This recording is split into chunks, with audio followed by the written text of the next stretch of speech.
सत्कारयोग साध संगत जी निम्रता सहित आपनू फतेह अर्ज कर दें। वाहिगुरू जी का खालसा वाहिगुरू जी की फतेह।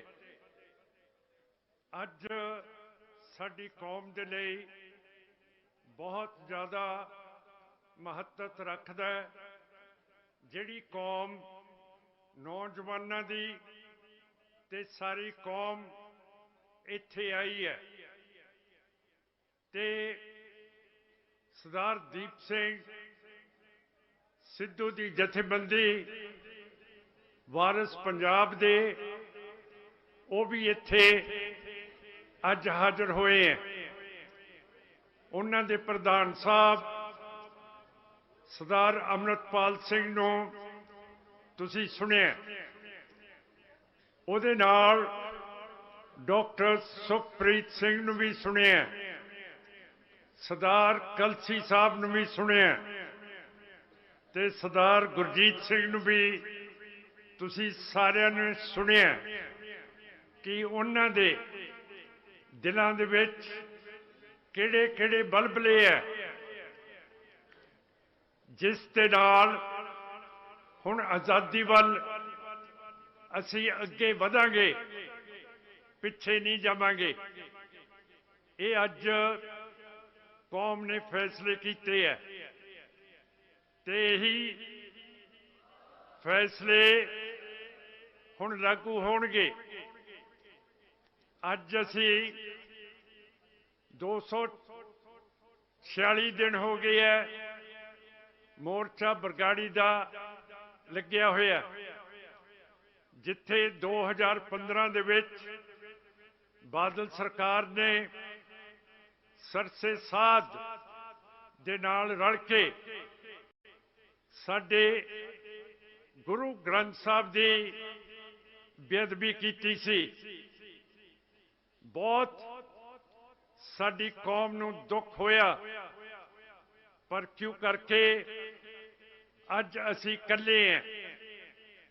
साडे नाल कोई खड़न नूं तैयार नहीं रहा, पर जो अज तुसी जज्बा दिखाया, अज सारे जहान नूं पता होना चाहिए कि सिख कौम अज आज़ादी दे रुख ते आ गई है और यह पिछे हटन दे लई तैयार नहीं है।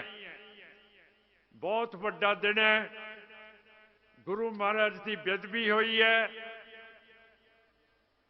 कौम इकट्ठी हुई है।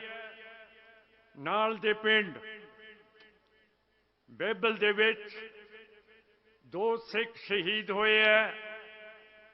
कोटकपूरे दे विच सिंघां दे उत्ते गोली ते लाठीचार्ज होए है, पर हुकूमत ने सिख कौम नूं इंसाफ नहीं दिता।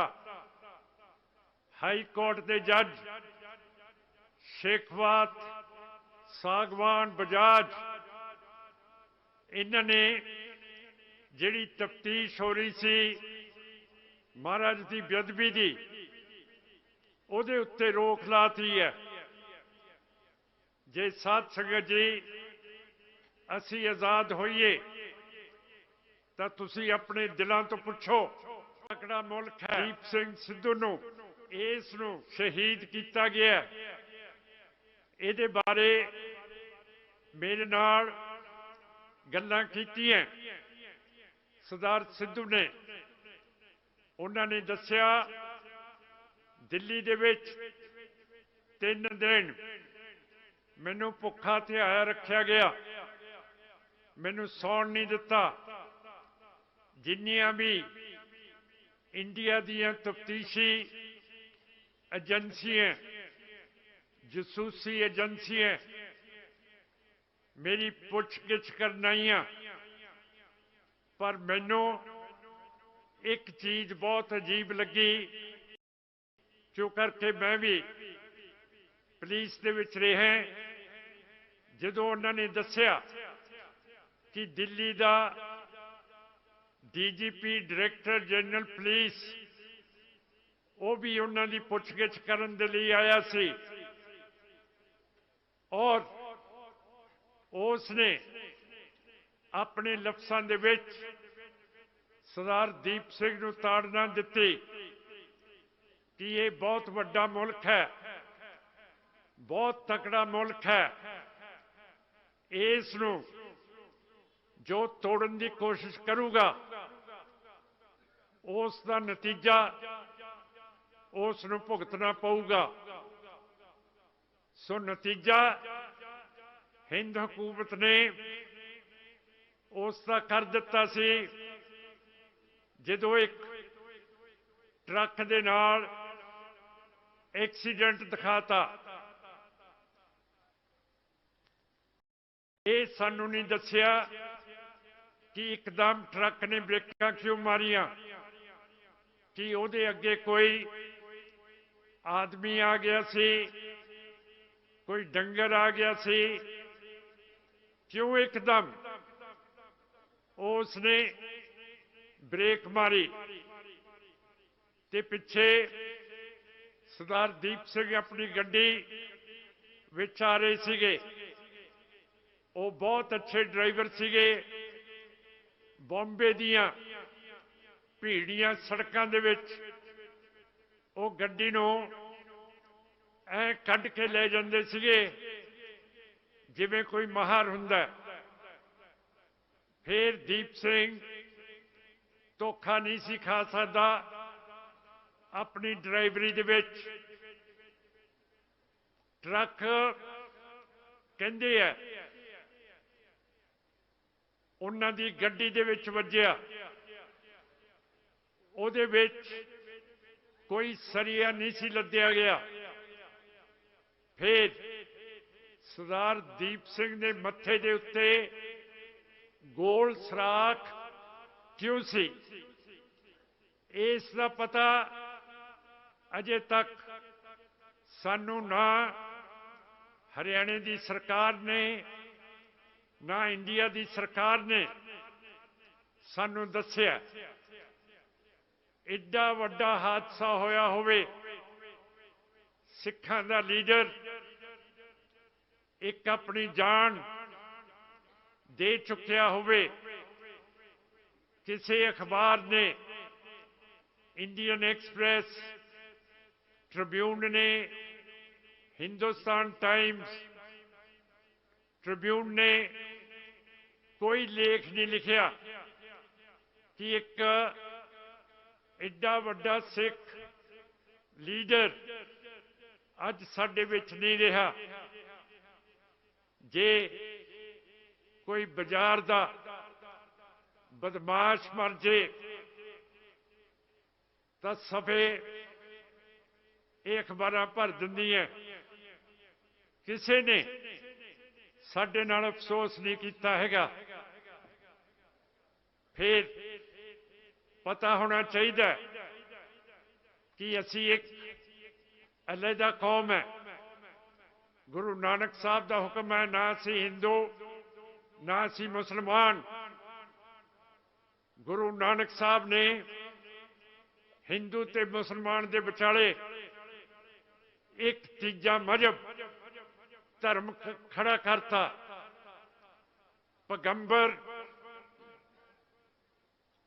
धर्म उचारदे है, पर किसी ने धर्म दे नाल कौम नहीं बनाई।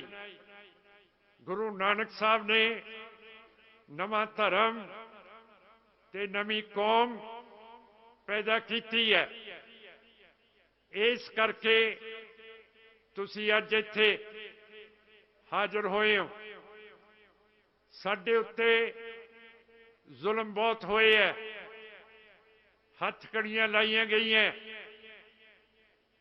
जलील किया गया, सिखां नूं टोटे टोटे करके भाई कौंके वर्गन सतलुज दरिया दे विच उन्हां दे अंग सुट्टे गए है। इनक्वायरी हुई है, ਜ਼ਿੰਮੇਵਾਰ ਠਹਿਰਾਏ ਗਏ ਹੈ, ਪਰ ਕਿਸੇ ਸਰਕਾਰ ਨੇ ਕੋਈ ਉਹਨਾਂ ਦੇ ਉੱਤੇ ਦੋਸ਼ੀਆਂ ਨੂੰ ਫੜਿਆ ਨਹੀਂ, ਨਾ ਅਸਰ ਕੀਤਾ, ਜਿਹਦਾ ਮਤਲਬ ਹੈ ਸਾਡੀ ਕੌਮ ਨੂੰ ਇਹ ਲੋਕ ਟਿੱਚ ਕਰਕੇ ਸਮਝਦੇ ਹੈ। ਇਸ ਤਰ੍ਹਾਂ ਸਮਝਣਾ ਇਹਨਾਂ ਦੀ ਗਲਤੀ ਹੋ ਸਕਦੀ ਹੈ, ਪਰ ਸਿੱਖ ਕੌਮ ਖੜੀ ਹੈ, ਜਿੰਦਾ ਮੈਨੂੰ ਦਿਖ ਰਹੀ ਹੈ। ਬਾਬਾ ਦੀਪ ਸਿੰਘ ਨੇ ਕਿਹਾ ਸੀ ਕਿ ਲੀਕ ਖਿੱਚ ਦੇਣੀ ਹੈ, ਖਿੱਚਤੀ ਸੀ। ਭਾਈ ਦੀਪ ਸਿੰਘ ਨੇ ਕਿਹਾ ਕਿ ਲੀਕ ਖਿੱਚਾਂਗੇ, ਉਹ ਖਿੱਚੀ ਗਈ ਹੈ। ਭਾਈ ਦੀਪ ਸਿੰਘ ਦੇ ਸੰਸਕਾਰ ਦੇ ਉੱਤੇ, ਉਸ ਦੇ ਭੋਗ ਤੇ ਅੱਜ ਇਸ ਦੇ ਇਕੱਠ ਦੇ ਵਿੱਚ ਇਹ ਨਵਾਂ ਯੁੱਗ ਪੰਥ ਨੇ ਸਾਜ ਦਿੱਤਾ। ਇਹਨਾਂ ਤਿੰਨਾਂ ਮੌਕਿਆਂ ਦੇ ਉੱਤੇ ਕੋਈ ਰਵਾਇਤੀ ਅਕਾਲੀ, ਕੋਈ ਸਿੱਖ ਜਥੇਬੰਦੀ, ਕੋਈ ਸਮਾਜ ਆਈ ਨਹੀਂ ਹੈ, ਨਾ ਕਿਸੇ ਨੇ ਅਫਸੋਸ ਕੀਤਾ। ਸਿੱਖ ਜਥੇਬੰਦੀਆਂ ਨੇ 2017 ਦੇ ਵਿੱਚ ਆਮ ਆਦਮੀ ਪਾਰਟੀ ਨੂੰ ਵੋਟਾਂ ਪਾਈਆਂ, 2019 ਦੇ ਵਿੱਚ ਫਿਰ ਆਮ ਆਦਮੀ ਪਾਰਟੀ ਨੂੰ ਵੋਟਾਂ ਪਾਈਆਂ। ਸਾਡੀ ਦਮਦਮੀ ਟਕਸਾਲ ਨੇ ਕਿਹਾ ਕਿ ਸੰਤ ਸਮਾਜ ਤੇ ਦਮਦਮੀ ਟਕਸਾਲ, ਜਿਹਦੇ ਮੁਖੀ ਬਾਬਾ ਦੀਪ ਸਿੰਘ ਤੇ ਸੰਤ ਜਰਨੈਲ ਸਿੰਘ ਭਿੰਡਰਾਂਵਾਲੇ ਹੋਏ ਹੈ, ਉਹਨਾਂ ਨੇ ਨਿਰਦੇਸ਼ ਦਿੱਤਾ ਕਿ ਵੋਟ ਤੁਸੀਂ ਪਾਉਣੀ ਹੈ ਬਾਦਲ ਦਲ ਤੇ ਬੀਜੇਪੀ ਨੂੰ। ਜਿਹੜੇ ਦਰਬਾਰ ਸਾਹਿਬ ਦੇ ਹਮਲਾ ਕਰਨ ਵਾਲਿਆਂ ਦੇ ਨਾਲ ਰਲੇ ਹੋਏ ਸੀਗੇ ਔਰ ਰਲ ਕੇ ਹਿੰਦ ਹਕੂਮਤ ਦੇ ਉੱਤੇ, ਦਰਬਾਰ ਸਾਹਿਬ ਦੇ ਉੱਤੇ ਹਮਲੇ ਕਰਵਾਏ। ਸਾਡੀ ਨਵੀਂ ਪੁੰਗਰ ਦੀ ਹੋਈ ਲੀਡਰਸ਼ਿਪ ਸੰਤ ਜਰਨੈਲ ਸਿੰਘ ਭਿੰਡਰਾਂਵਾਲਿਆਂ ਦੀ ਤੇ ਹਜ਼ਾਰਾਂ ਸਿੱਖ ਉੱਥੇ ਸ਼ਹੀਦ ਕਰ ਦਿੱਤੇ। ਕਿ ਟਕਸਾਲ ਨੇ ਬਾਦਲ ਦਲੀਆਂ ਨੂੰ ਤੇ ਬੀਜੇਪੀ ਨੂੰ ਵੋਟ ਪਾਉਣੀ ਸੀ। ਬੇਅਦਬੀਆਂ ਜਿਨ੍ਹਾਂ ਨੇ ਕੀਤੀਆਂ, ਇੱਥੇ ਬਰਗਾੜੀ ਦੇ ਵਿੱਚ 328 ਸਰੂਪ ਮਹਾਰਾਜ ਦੇ ਗਵਾ ਦਿੱਤੇ ਜਾਂ ਵੇਚਤੇ। ਕਿ ਇਹਨਾਂ ਲੋਕਾਂ ਨੂੰ ਤੁਸੀਂ ਵੋਟਾਂ ਪਵਾਈਆਂ ਕਿ ਅੱਜ ਬਾਬਾ ਦੀਪ ਸਿੰਘ ਤੇ ਸੰਤ ਜਰਨੈਲ ਸਿੰਘ ਭਿੰਡਰਾਂਵਾਲੇ ਸੋਚਦੇ ਹੋਣਗੇ ਕਿ ਸਾਡੀਆਂ ਕਮਾਈਆਂ ਕੀਤੀਆਂ ਹੋਈਆਂ ਕਿੱਥੇ? ਇਹ ਲੋਕਾਂ ਨੇ ਜਿਹੜੇ ਦੁਸ਼ਮਣ ਦੇ ਨਾਲ ਮਿਲ ਗਏ ਹੈ, ਇਹ ਕਿੱਥੇ ਉਹਨਾਂ ਨਾਲ ਜਾ ਖੜੇ ਹੈ। ਅੱਜ ਸਾਧ ਸੰਗਤ ਜੀ, ਸਾਡੇ ਲਈ ਬਹੁਤ ਵੱਡਾ ਦਿਨ ਹੈ। SCPC ਦੇ ਸਾਡੀ ਪਾਰਲੀਮੈਂਟ ਦੇ ਇਲੈਕਸ਼ਨ 11 ਸਾਲ ਤੋਂ ਨਹੀਂ ਹੋਏ, ਇਹ ਆਪਾਂ ਨੇ ਕਰਾਉਣੇ ਹੈ, ਕਿਉਂ ਕਰਕੇ ਅਸੀਂ ਜਮਹੂਰੀਅਤ ਪਸੰਦ ਹੈ। ਠੀਕ ਹੈ, ਮੈਂ ਐਲਾਨ ਕੀਤਾ ਸੀ ਕਿ ਜਿਹੜੇ ਯੂਕਰੇਨ ਦੇ ਵਿੱਚ ਸਿੱਖ ਡਾਕਟਰ ਹੈ, ਜਿਹੜੇ ਵੀ ਉੱਥੇ ਜ਼ਖਮੀ ਹੋਏ ਹੈ, ਉਹਨਾਂ ਦੀ ਸੇਵਾ ਕਰਨ। ਜਿਹੜੇ ਤਕੜੇ ਨੇ ਉਹ ਯੂਕਰੇਨ ਦੇ ਨਾਲ ਬੰਦੂਕ ਫੜ ਕੇ ਰੂਸ ਦਾ ਮੁਕਾਬਲਾ ਕਰਨ। ਕਿਉਂ ਕਰਕੇ ਸਾਡੇ ਵਿੱਚ ਰੰਜ ਹੈ ਕਿ ਰੂਸ ਨੇ ਇੰਡੀਆ ਦੇ ਨਾਲ ਰਲ ਕੇ 1984 ਦੇ ਵਿੱਚ ਦਰਬਾਰ ਸਾਹਿਬ ਦੇ ਉੱਤੇ ਹਮਲਾ ਕੀਤਾ ਸੀ।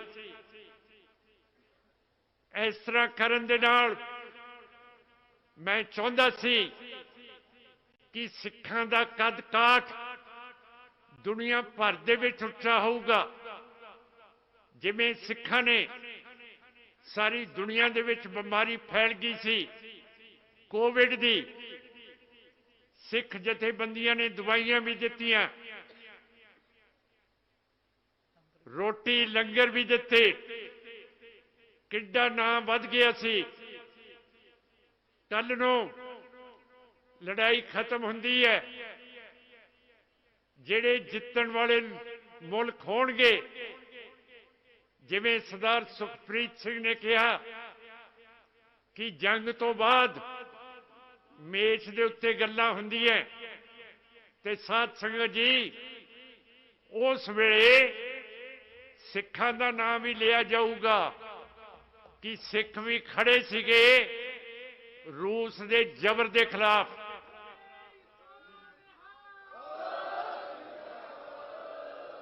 ਬਗੈਰ ਸੋਚ ਤੋਂ ਮੈਂ ਕੋਈ ਬਿਆਨ ਨਹੀਂ ਦਿੱਤਾ। ਹੁਣ ਕੀ ਉਹ ਡਾਕਟਰ ਜੋ ਹਿੰਦੂਤਵਾ ਦੇ ਹੁਕਮ ਨੇ, ਰਵਾਇਤੀ ਅਕਾਲੀਆਂ ਦੇ ਹੁਕਮ ਨੇ,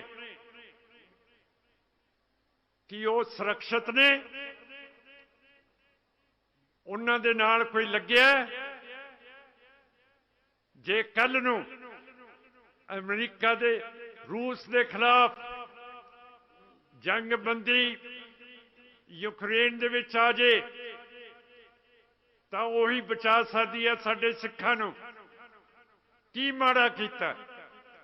ਕਿਉਂ ਐਡੀ ਸੋਚ ਹੈ ਕਿ ਸਿਮਰਨਜੀਤ ਸਿੰਘ ਮਾਨ ਗਲਤ ਬਿਆਨ ਦੇ ਰਿਹਾ?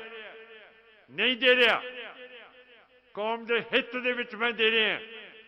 ਮੈਂ ਜ਼ਿੰਮੇਵਾਰ ਆਦਮੀ ਹਾਂ। 38 ਸਾਲ ਹੋ ਗਏ ਹੈ ਅਸੀਂ ਜ਼ਬਰ ਚੱਲਿਆ। ਅਸੀਂ ਸੰਤ ਜਰਨੈਲ ਸਿੰਘ ਭਿੰਡਰਾਂ ਵਾਲਿਆਂ ਦੇ, ਸਿੱਖਾਂ ਦੇ, इन गरीब सिखों को दो पातशाही, ये चीज नो प्रगट किया, पिछे नहीं हटे कि साडे उत्ते कीते है, साडे साथी शहीद हो गए है। जिवें हुण सरदार सिद्धू होया, पर असी पिछे नहीं कदे हटे। अगे दी अगे पार्टी लेके जा रही है।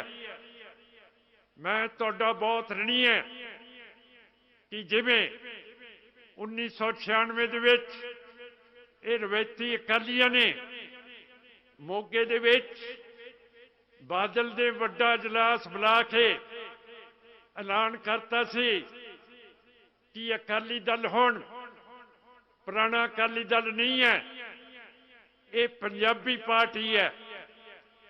जो भी अकालियां दा विरसा सी 1996 दे विच बादल ते बादल दलियां ने इहदा भोग पाता सी। अज मैनू खुशी है कि जिहड़ी लीक खिंची गई है, जिहड़े सिख कौम दे गरदार ने, जिहड़े आम पार्टी, बीजेपी, बादल दल, कांग्रेस इन्हां नूं वोटां पाउंदे है, वो अज दफा हो गए है।